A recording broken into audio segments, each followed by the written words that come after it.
I had a question about early intervention. We've covered in quite some depth. I've got some variations on the theme.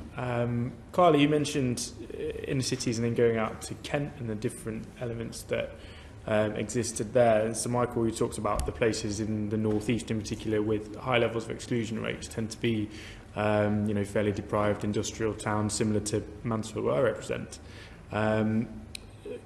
There are clear differences in the challenges and in the services particularly. I talk about those kind of towns where that concentration of those services doesn't exist in the same way as it does in inner city London.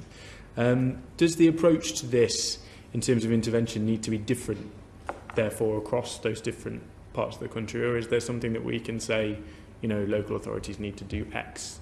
How do we balance that? We need better secondary schools in the north of England. I produced 2 reports in my last 2 years at Ofsted which highlighted the yawning gap in outcomes and progress measures and Ofsted judgments between secondary schools in the north of England and in London and the south. Of the 13, I think, if memory serves me right, of the 16 local authorities which with the worst outcomes in terms of Ofsted judgments and EBAC scores and GCSE scores, 13 were in the north.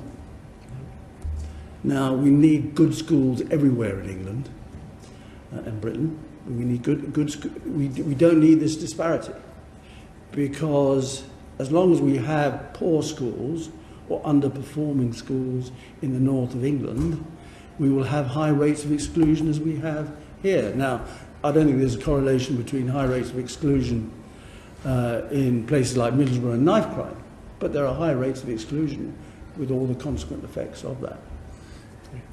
Anybody else want to touch on that?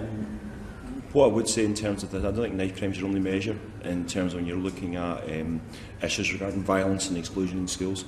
Knife crime is a very small part of it. Also, in terms of actually understanding what's happening in the north in terms of exclusion versus the south as well. I'm not sure it's just as simple as needing good schools, because the teacher training is roughly the same. The teachers are all committed across the country. There is something else going on there, rather than just to actually say it's just the schools issue. There's other social factors at play, and I appreciate when we're looking at school scores and performance measures that comes out, but what's adding to that and what's creating that, I'm not an expert in that area. But when we're looking at the issues of the schools and of the violence, we have to think about violence in the whole. We have to think about the problems in the whole. So whether or not it's just bullying in the schools and kids are getting excluded for bullying, or whether or not they're being domestically violent, or whether or not they're being involved in other crime and criminality. The drivers that's causing the young person to behave and to communicate through their behaviour in certain ways are just the same in London as there are in the north of England. Okay, thank you. So Michael, you mentioned parents earlier on. It kind of caught me. You were talking about extending the school day 7 till 7 or whatever, and having that structure and support. Absolutely understand that, makes perfect sense. The other side of the coin, and one of the challenges that I certainly find visiting schools, is how they engage with parents. Obviously at some point the kids have got to go home. I visited a school last Friday where the kids went home after primary school. Their parents never emerged before the following morning. They got themselves dressed and brought themselves back in, the primary school kids.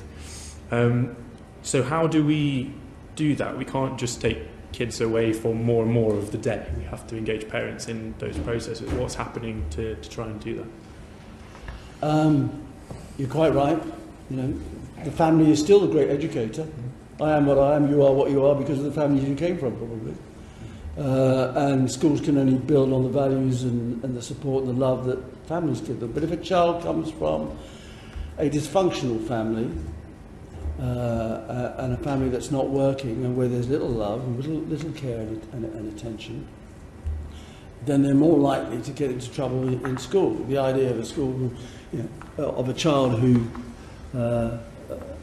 struggles to get dressed in the morning, leaves home without a breakfast, to come into school and then start learning, And if you look at the groups of children who get excluded the most, they're white youngsters from low-income backgrounds and Afro-Caribbean youngsters, or youngsters from an Afro-Caribbean heritage, particularly Caribbean.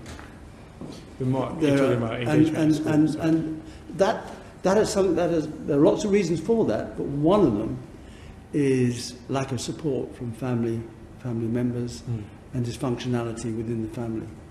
You were talking about police engagement in schools and something that I very much welcome. Does that extend to home as well? Do parents engage with that, or is that? So that's so the locus is around the school, the relationship with the school as the kind of the foundation, if you like, for the work those officers do. In some places, there is greater parental involvement in what it did with the officers, whether it's about groups of parents wanting to do something, or whether it's about individual parents on where they come in to deciding around a particular individual. I think that's kind of that's variable. Officers will do home visits with young people. It's part of the process. Particularly if they come to notice for carrying a knife, say, or so on, then home visits will be one of the things that may well happen as part of that, or meeting with the parents. Okay. So. Great, thank you. Final question. Carlie, I guess you work with this day to day. What's our trajectory at the minute if we don't, bring this together, if we don't tackle this? What's that going to look like?